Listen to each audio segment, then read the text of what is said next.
Hello, BookTube. I have another starter kit for you today, this one at the request of a little tyke named Drunzo, who one day hopes to be a real reader. He suggested an Elizabethan starter kit. And that's warranted because the Elizabethan era, otherwise known as the reign of Queen Elizabeth I, which was long and therefore is able to be an era, is so distinct that it distinguishes itself even from the broader Tudor era of which it's a part. Elizabeth I, of course, was the daughter of King Henry VIII, and is definitely part of the Tudor era, the pinnacle, the apex of the Tudor era, but also separate, also very, very distinct. So I thought we would go over a starter kit for the Elizabethan era. Half century that involves a lot of reading.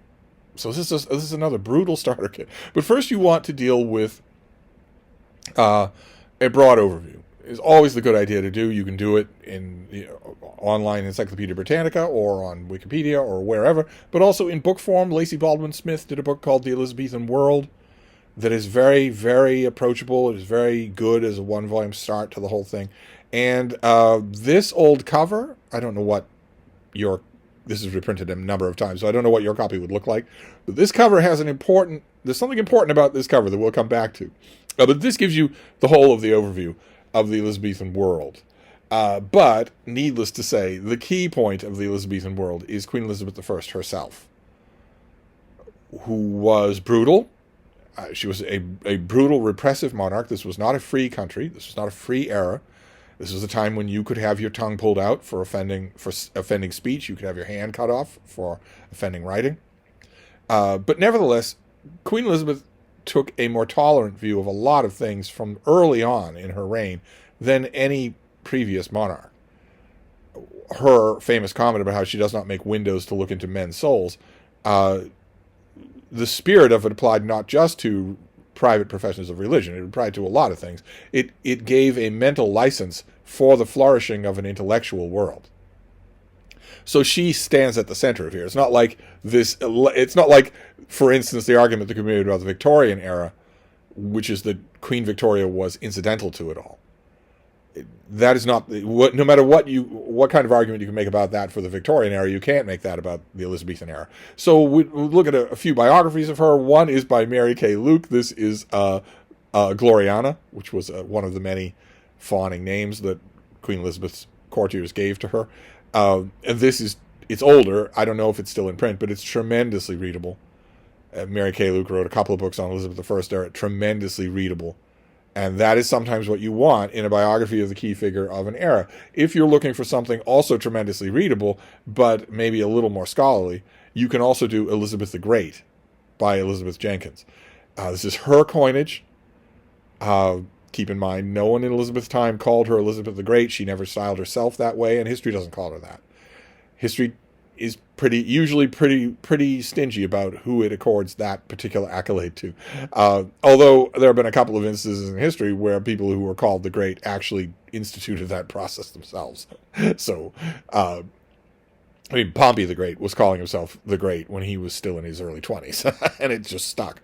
But either way, this is a fantastic one-volume biography of Queen Elizabeth, which is wonderful to have. Now, when we're talking about Queen Elizabeth's reign, I want to go back to that picture from the Elizabethan world, because there was something that was happening during Henry's reign that came to full fruition in Elizabeth's reign, and that was a weird, steady evening of the power differential between the monarch and Parliament. Notice in that earlier picture of the Elizabethan world, it's just men around a table. It's advisors, the Privy Council around a table. No Elizabeth. That started to become much stronger. It was aided by Elizabeth herself, who used to make comments that she is the helpful housemeat, the dutiful bride of Parliament. God help any man who said that about her, but she could say it about herself. But also it was true just in administrative terms. Finances were starting to become more regularized. Peace will do that. And as a result, subjects were growing more and more powerful. They wanted more and more powerful laws to protect what they owned and to safeguard what they wanted to own in the future. And so the study of Elizabeth's government becomes far more a question of studying government than studying Elizabeth for the first time. That's not true under Henry, for instance. There have been truckloads of biographies of Henry VIII that scarcely mention Parliament. Parliament was important, and he had to go hat in hand to them a couple of times, but the balance was not equal. In Elizabeth's time, it started to become that way. And as a result, one important thing to put on your starter kit if you want to go into the weeds is Neil's book, Elizabeth and Her Parliaments, in 2 volumes, which goes into great detail about what those parliaments did and what they didn't do, what they felt free to say and what they didn't feel free to say. And as long as we're talking about the machinery of state, another biography might do us good, and that is Stephen Alford's book on Lord Burghley. William Cecil was the heart and soul of Elizabeth's court. He was the brains. He was the institutional memory. A lot of what happened in that parliament and a lot of what didn't happen was all the result of his energy behind the scenes. And he left a fairly extensive documentary body of evidence. So you can make a biography of him. This one's terrific. Absolutely terrific. But in addition to statesmen who, sit at desks all day long, there was another element of Elizabeth's reign that is also standout, is also distinct, and is also a sign of the times. And that was her ultra-charismatic courtiers. Her court was made up of a whole bunch of charismatic, able men who not only broke into new worlds with their artistry, as we're going to see, but who also broke into new worlds literally.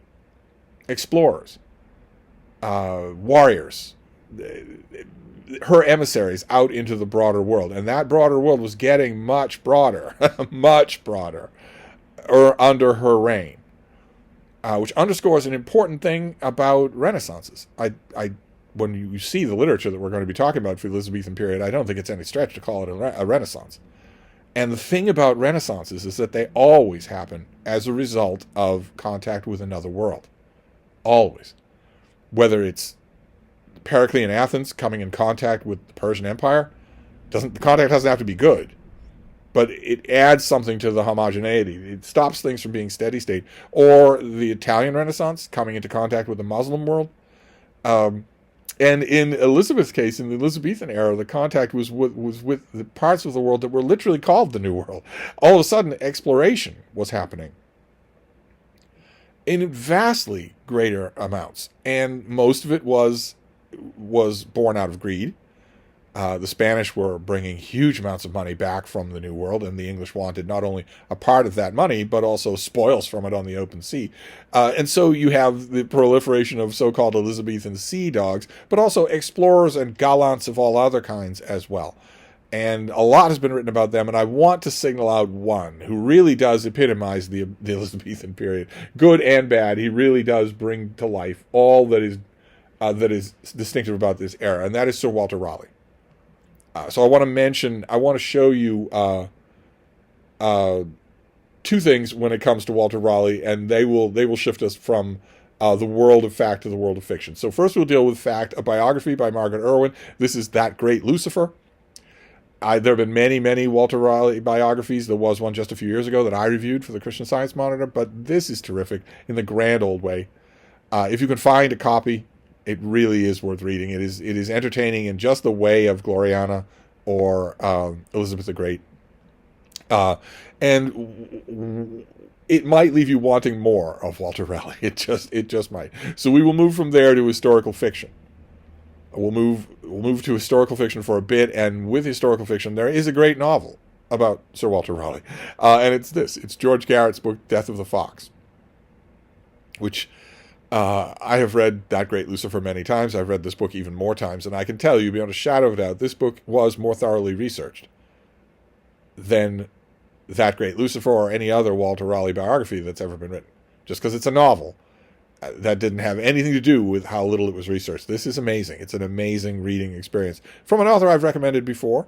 I've recommended this author as the author of Entered from the Sun, a great novel about Christopher Marlowe, but this is a terrific novel about Walter Raleigh and the Queen. And when we're talking about fiction and we're talking about explorations, about the Tudor world, the Elizabethan world, reaching out to touch the New World, there's a novel that I want to recommend. I don't know, it's probably not still in print. I loved it from the minute that I read it. I wish that I still had a copy. It's by Margaret Lawrence, and it's called Roanoke. And the title, of course, refers to one of the most infamous colonializing or exploration expeditions undertaken at this time, the Lost Colony of Roanoke. But this is such a book, and its characterization of Elizabeth is so good. It's just so good. Elizabeth does not have a great old one-volume, towering 900-page, historical novel about herself. That doesn't exist. That I know of. It doesn't exist. Variations do, but not the main thing that I'm thinking of. But this captures a wonderful aspect of her. She lived for a long time, so novels tend to capture aspects of her, like, for instance, her contentious relationship with Mary, Queen of Scots, or her lovers, or the Spanish Armada, or whatnot. And that brings us to another excellent work of historical fiction. This is Nothing Proved, by Janet Wortman, who is on BookTube. This is the story of a young Elizabeth, Princess Elizabeth, before she became queen. When she was young, she was preternaturally intelligent, like all the Tudors, and realized from a very early age that as the daughter of a beheaded wife of Henry, excommunicated from the line of succession, called a bastard, the focus of so much treasonous intrigue, this young Elizabeth was served very well by the fact that she was the smartest person in the country. She was served very well by that fact because she realized early on that she was surrounded by bared knives, and that the slightest misstep could end her life. And that led to very tense times and very close calls on her young life before she could make her way to the throne.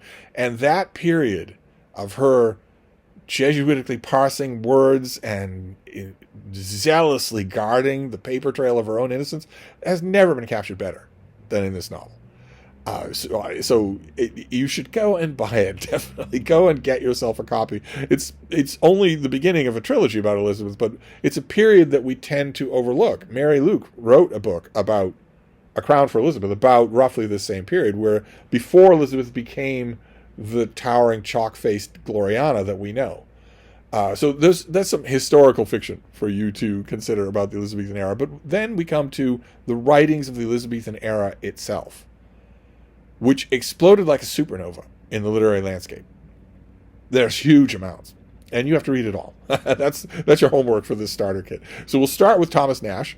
This is a Penguin classic, The Unfortunate Traveler and Other Things. Really, The Unfortunate Traveler is all you really need to read. Although I have a feeling that once you read it, you're going to want to read the rest of the stuff that's in this book. Probably this is still in print. Penguin classics tend to be. I just grabbed whatever edition was online that I could see a picture of.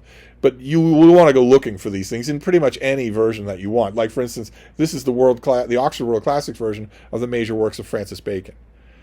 An amazingly path-breaking thinker who's never done anything for me, but he is still major. You have to read.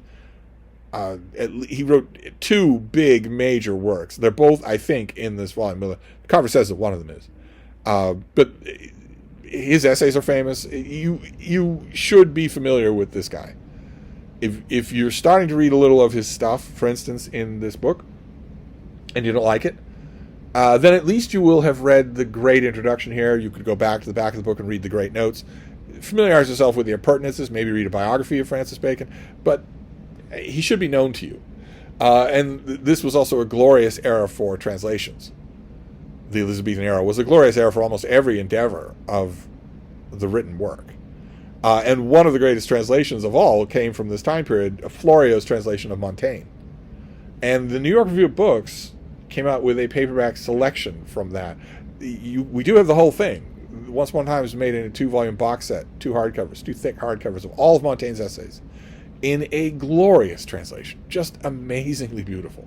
And this is the cover of the New York Review of Books volume. It's called Shakespeare's Montaigne because Shakespeare knew it quite a bit, and it's a selection. It's not the whole thing. This is, I think, this big, something like that, whereas the whole of Montaigne is that big.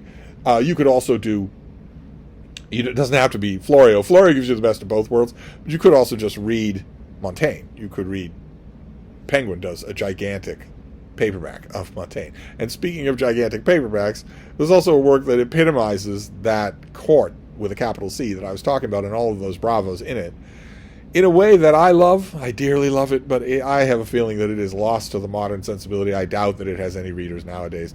This is Edmund Spenser's The Faerie Queene. Also a big fat Penguin classic. I don't know what a modern reader would make of this. I really don't. But it is brilliant. Absolutely brilliant. Believe it or not, even though it's huge, readers who fall in love with it want it to be longer. Definitely. And again, I don't know if the same thing is true of this next Bravo, but if you're going to talk about Spenser, you have to talk about Sidney as well. And this is another Oxford World Classics. Any Penguin volume of Sidney, any Oxford volume, anything like that will be just fine. They will give you an introduction that grounds you. They will give you carefully curated versions of the major works. You can see right here on the cover here that this has the major work, but it'll have lots of other things as well. Any major works volume like this will do, but you have to be familiar. Spenser and Sidney have been eclipsed. Montaigne still lives. He's still an active prose. He still has lots and lots of active fans. Thomas Nash, not so much. Sidney and Spenser are so Elizabethan that their star, I believe, is finally starting to fade. But you should still be familiar with them if you're going to do a starter kit on the Elizabethan era, because everything the Elizabethan era was. And then there's our last literary figure from the time, and that is William Shakespeare. And this is the cover of the Riverside Shakespeare, the second edition of the Riverside Shakespeare. And if you're wondering, in this Elizabethan starter kit, what from this you should read, all of it. You should read all of it. We shouldn't be pussyfooting around anymore, okay? You should be reading all of Shakespeare. You should know all of Shakespeare. You should be returning to him regularly. For God's sake. So I'm not gonna tell you the things you should pick and choose. You should find a copy of this brown book and read all of it. And there you go. That is an Elizabethan starter kit for Drunzo. And hopefully you saw some stuff in here that maybe intrigues you. The Elizabethan era is well worth studying. It is incredible. You'll get a very good introduction to the knives-out savagery of it with Janet Wortman's novel, but also it had glories, and those appear in all of these other things as well. So I'll wrap this up for now. There are so many more books that I could have included. Probably the most delightful omission here, and please don't consider it omitted, is the novel No Bed for Bacon, which is genuinely funny even after all this time. I don't know that it's still in print, but No Bed for Bacon is well worth your time. You can find it, and lots of other things too. We could do a sequel to the Elizabethan Starter Kit, but for now, that ought to be enough. Reading all of Shakespeare and Sidney and Spenser ought to be enough for you. So I'll wrap this up for now, and I'll be back. Thank you, BookTube.